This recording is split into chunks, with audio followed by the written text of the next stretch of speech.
আপনারা দেখছেন hungry life. আজকের আমাদের দুপুরের মেনু ঢেঁড়স আলু ভাজা, পুঁইশাক আলু দিয়ে ঝোল, কাতলা মাছ আর চাটনি, আমের চাটনি। নমস্কার বন্ধুরা, আজকে রান্না করব কাতলা মাছ দিয়ে আলু দিয়ে পুঁইশাক দিয়ে ঝোল, আর হবে ভেন্ডি আলু ভাজা, ঢেঁড়স আলু ভাজা, আর হবে টমেটোর চাটনি। দেখতে থাকুন। আমাদের মাঠে পুকুর থেকে ধরে আনা হয়েছিল মাছটা। চলুন যায়। এই কাতলা মাছের সাইজ মধ্যখান থেকে চিড়ে দেওয়া হয়েছে। কাতলা মাছটা ঝোলই হবে। কাতলা মাছ কেটে নিয়েছি। আর দেখুন, একটা পুকুরে তোড়া মাছ পড়েছে, পুকুরেরই তোড়া মাছ। তো তোড়া মাছটাকে 2 পিস করে নেওয়া হয়েছে। তোড়া মাছটা এই দেখুন, এই 2 পিস করে নেওয়া হয়েছে পুকুরে।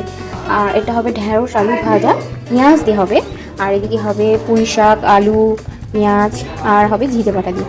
আর এদিকে হবে টমেটোর চাটনি। কাটা হয়নি টমেটোটা, আমের চাটনি কাটা হয়নি, কাটবো পরে।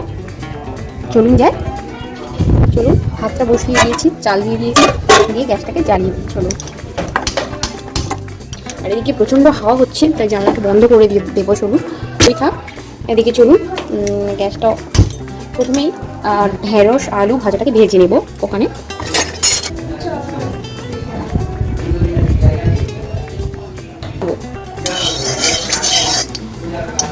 তেলটা গরম হয়ে গেছে। গায়ে চটুটিকে ভালোভাবে লাগিয়ে নিচ্ছি। চলুন, ঢেঁড়সগুলোকে দিয়ে দিই কড়ার মধ্যে, কারণ তেলটা অনেকটাই গরম হয়ে গেছে।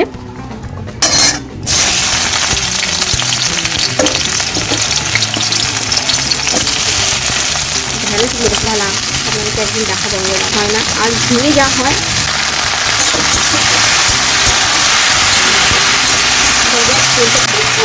চলুন যাই, মাছগুলোকে নুন হলুদ মাখিয়ে নেব।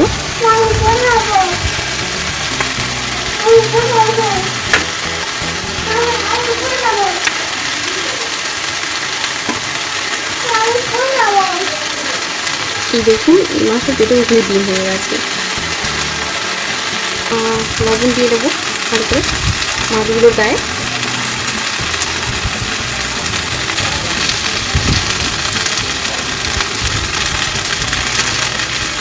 হলুদ দিয়ে ভালো করে মাখিয়ে নিলাম মাছগুলোর গায়ে। মোটামুটি ঘাস হয়ে গেছে দেখুন, একদম ভালো করে। স্বাদ মতন লবণ দিয়ে দিচ্ছি, পরিমাণ মতো যতটা দেওয়া দরকার। একটু হলুদ গুঁড়ো দিয়ে দেবো, হলুদ গুঁড়ো আর সামান্য লবণ দিয়ে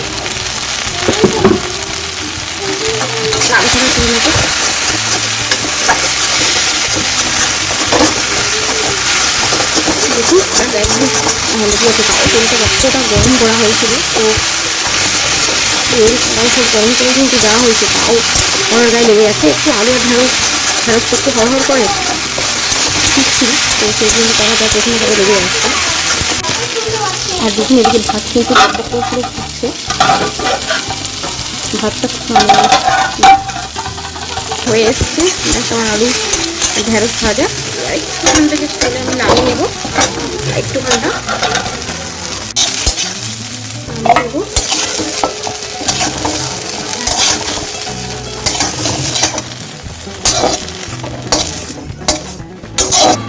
হয়ে গেছে আমার আলু ঢেঁড়স ভাজা, অলমোস্ট রেডি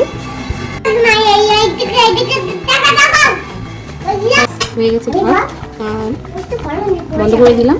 আর এদিকে চলুন,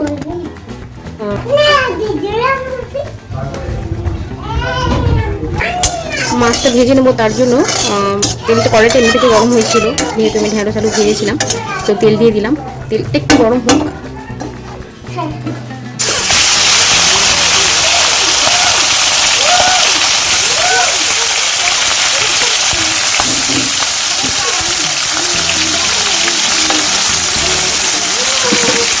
সব মাছ দেওয়া যাবে না, তাই প্রথমে একটা মাথার ভেজা পেটিটা দিয়েছি, পরে একটা মাছ আর পুরো মাছটাকে দেবো।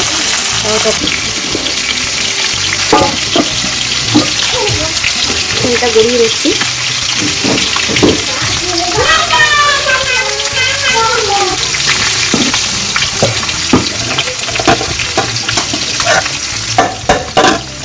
এই অলমোস্ট হয়ে গেছে ভাত, ভাত।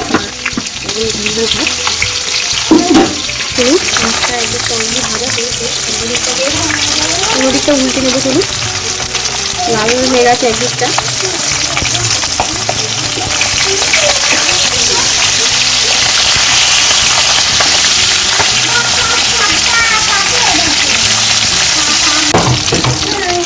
হলুদায় পেঁপেটাকে ভাজা হয়ে গেছে, তুলে নিচ্ছি। লেজেটাকেও তুলে নিচ্ছি। মোড়টা একটু দেরি হচ্ছে, ওটাকে পরে তুলবো।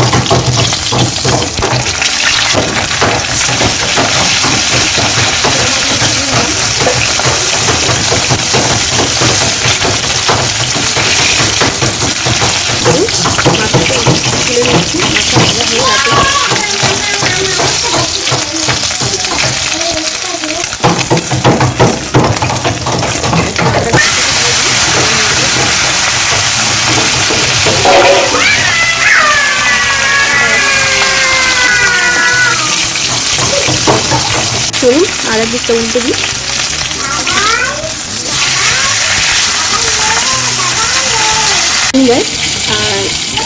চাটনির জন্য এখানে কয়েকটা জ্বালিয়ে নিলাম। তো এদিকে মাছটা হতে থাকুক, আমি এদিকে চাটনিটা করে নেবো। কড়াইয়ের মধ্যে তেল দিয়ে দিচ্ছি, তেলটা একটু গরম হতে দিচ্ছি। এগুলো কড়াই থেকে ঘুরিয়ে নিলাম। এই যে চাটনি কেটে রেখে দিয়েছি, এই চাটনি দেওয়া হবে। চাটনি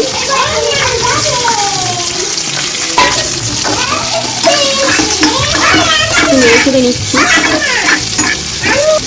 আর আমটা ভাজি এত টক গন্ধ বেরোচ্ছে। দিয়ে দেবো লবণ এক চামচ, এখন অল্প পরিমাণে দিলাম। আর দেবো কিছুটা হলুদ। এই জিনিসটি নাড়াচাড়া করে নিচ্ছি। দিয়ে দিচ্ছি জল, অনেকটাই জল দিয়েছি কারণ ফুটবে একটু। গ্যাস তুলে নিচ্ছি মাছটাকে। ভাজা অলমোস্ট হয়ে গেছে, অনেকটাই কড়া করে ভেজেছি। দেখুন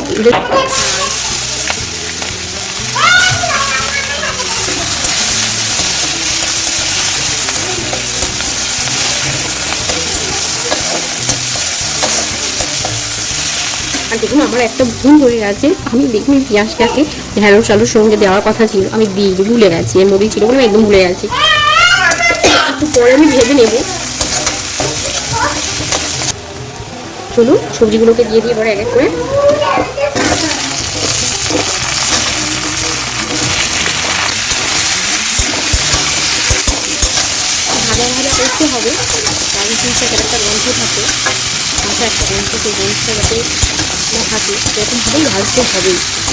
এদিকে চলুন একটু চিনি দিয়ে দেবো। চিনিটা ঢেলে দিচ্ছি। দেখুন আর একটু দিলাম। তো আমি এর মধ্যে এই চামচের মতন লবণ দিয়ে দিচ্ছি।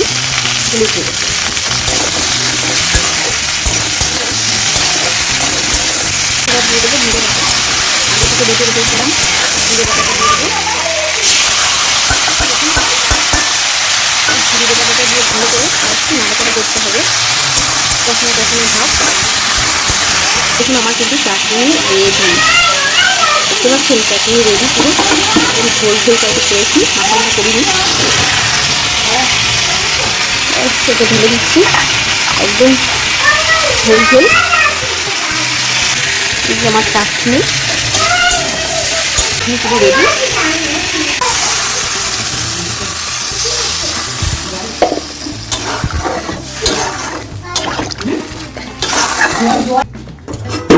একদম ফুটছে টক ঝোলটা।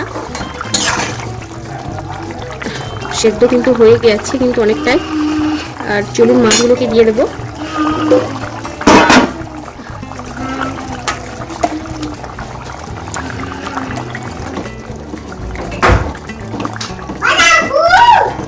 হয়ে গেছে আমার রান্না, ব্যাস অফ করে দিচ্ছি। অফ করে দিলাম। একদম আলু, মাছের মাথা, পুঁই শাক দিয়ে সব রকমভাবে একটা ঝোল, একদম সাদা মাটা পাতলা একটা ঝোল করেছি। ব্যাস হয়ে গেল আমার রান্না, একদম কমপ্লিট।